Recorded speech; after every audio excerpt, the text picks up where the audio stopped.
गरीब सेठ के अच्छे कर्म, यह सब भाग्य का खेल है दोस्तों।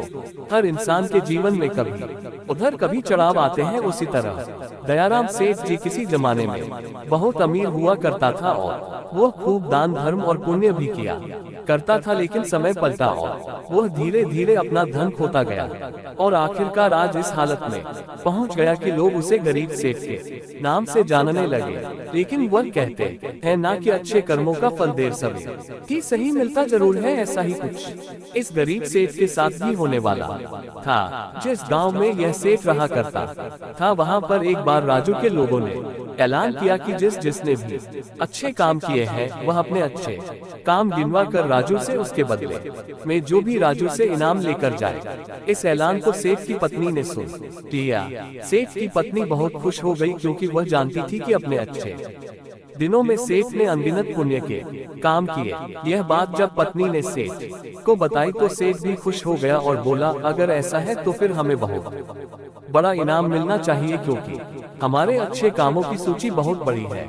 अगले दिन सेठ सुबह सुबह 4 रोटियां बांधकर राजू की महल की तरफ चल पड़ा। सेठ के घर से राजू का महल काफी दूर था, सफर लंबा था। आधे रास्ते में पहुंचने के बाद सेठ काफी थक गया। सेठ एक पेड़ की छांव के नीचे बैठकर आराम करने लगा और वहीं पर अपने साथ लाई रोटियां खाने की सोचने लगा।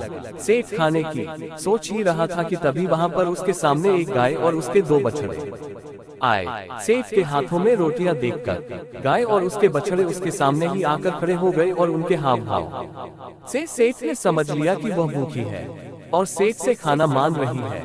अपने अच्छे दिनों में सेठ के पास काफी गाय थी, इसलिए गायों का व्यवहार सेठ अच्छे से जानता था। सेठ की परिस्थिति भले ही अभी अच्छी नहीं थी, लेकिन सेठ का स्वभाव बिल्कुल भी नहीं बदला था। वह पहले से ही परोपकारी था, इसलिए उसको गाय पर दया आ गई और उसने अपने साथ बांधकर लाई रोटियों में से 2 रोटियां गाय को खिला दी। कुछ ही क्षण में 2 रोटियां खाने के बाद गाय फिर से सेठ की तरफ देखने लगी तो सेठ के मन में विचार आया कि यह गाय ज्यादा भूखी लगती है, बेचारी को 2 बच्चों को दूध भी पिलाना होता है, इन 2 रोटियों से उसका क्या होगा। सेठ ने उसके पास बची बाकी की 2 रोटियां भी गाय को खिला दी। पास वाले तालाब से सिर्फ पानी पीकर सेठ अपने सफर में आगे बढ़ गया। राजू के दरबार में जब सेठ पहुंचा तो राजू ने पूरे दरबार के सामने सेठ से उसका नाम पूछा और अपने अच्छे कर्मों के बारे में बताने के लिए कहा।